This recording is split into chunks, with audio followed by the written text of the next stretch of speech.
Pertanyaan saya itu, saya tertarik kenapa cara pasang sepopnya itu ada rapet di... Iya iya. Iya iya.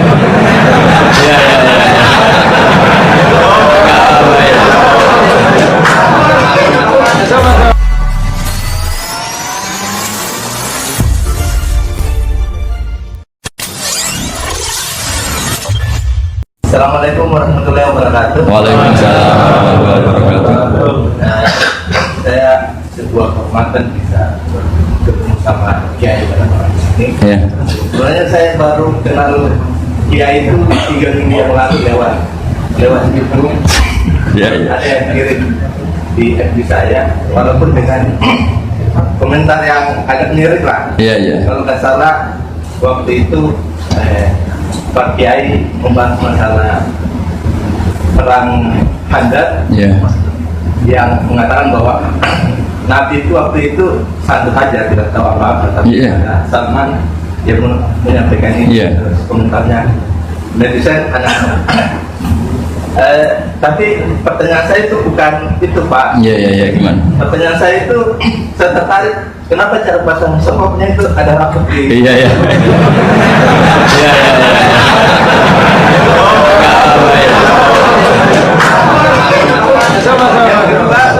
Yang kedua, sebenarnya hal umum. Saya bukan ahli Al-Quran, tapi ada ayat yang mengatakan bahwa sampaikanlah dari aku, meskipun satu ayat itu enggak. Walaupun itu cuma satu ayat. Dari aku balihu anni walau ayat. Nah, yang itu menurut saya menjadi dengan dunia medsos saat ini, orang yang betul-betul mungkin bukan cuma sekedar satu ayat, cuma satu kata, itu di broadcast yang mungkin memacu perdebatan. Makanya ini begini, namanya siapa? Sulaiman. Begini aja, ini saja, tapi ini ringan. Sama relax saja, santai. Jadi memang tradisi ulama sama masyarakat itu beda. Jadi kalau Nabi dikatakan tidak tahu dalam konteks tertentu itu malah madh. Madh itu memuji. Karena tadi syaratnya Nabi harus ummi. Ummi itu kan keibu-ibuan.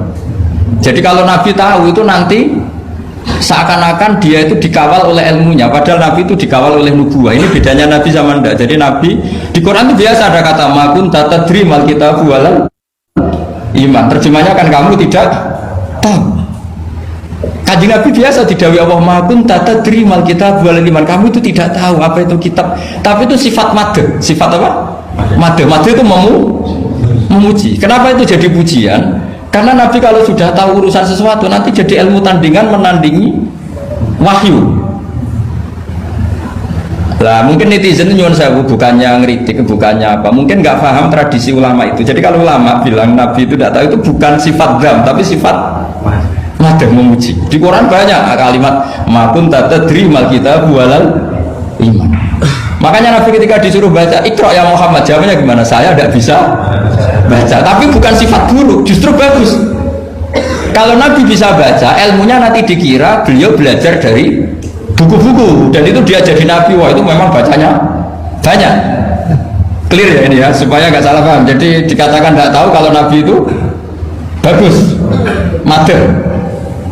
Nggak bisa baca juga madh, sifat pujian. Kalau kamu udah bisa baca, buruk sekali. Itu jelas. Ya kan, tahu semua kan, ketika Nabi disuruh baca bilang apa? Saya tidak bisa baca, tapi itu bagus. Karena semuanya biar karena wah. Ya, soal gaya peci saya ini Islam khas ya, khas ini.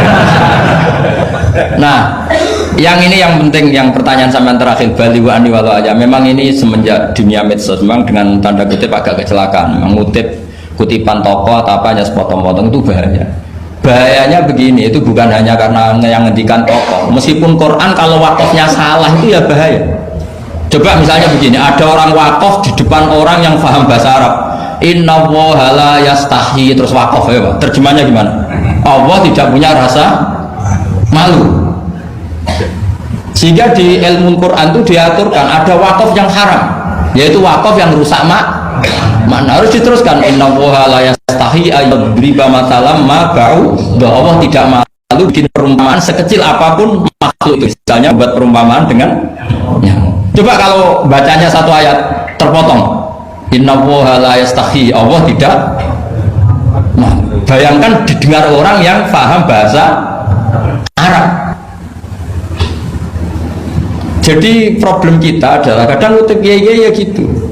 Jadi apa ya tadi belum mendengarin kompletnya ngaji. Jadi kalau ada ulama bilang Nabi tidak tahu, itu sebenarnya made itu ngelem karena memang begitu. Makanya Allah bilang apa? Ma kunta tadri mal kitab walal iman. Muhammad, kamu tidak tahu apa yang maknanya kitab, maknanya iman. Tapi nggak tahu ini untuk Nabi kelebihan, karena kalau Nabi tahu dulu berarti ilmunya sebagian diserap dari Taurat dan Injil, dari yang macam-macam. Makanya dulu orang kafir kalau ngeritik Nabi kan, walaqad na'lamu annahum yaquluna innama yu'allimuhu basar. Muhammad pinter, macam pernah belajar. Terus Allah menjawab, Muhammad itu nggak pernah belajar, bahkan baca saja tidak. Jadi kalau Nabi dikatakan nggak bisa baca, nggak tahu, itu madhab. Saya ulang lagi, untuk Nabi itu madhab. Sehingga semua yang dilakukan Nabi, in huwa illa wahyu yuha, semua hanya berdasar wahyu. Ini bedanya Nabi dengan selain Nabi. Makanya Nabi itu nggak pernah baca, nggak boleh memang. Karena tadi pasti ini jadi ilmu tandingan. Itu bahaya kalau untuk Nabi, supaya semuanya orisinal dari Allah. Nabi itu sama Allah dikosongkan, semuanya kosong. Terus semuanya dari ilmu yang diwahyukan oleh Allah Subhanahu wa Ta'ala, jelasnya. Jadi balighu anni walau ayat itu saya mohon, maksudnya itu ayat itu bukan ayat satu Quran potongan, enggak. Ayat yang muhkamah, yang utuh. Tapi kalau satu potongan ya enggak boleh. Tadi misalnya dipotong apa, innallaha la yastahi, kan kayak.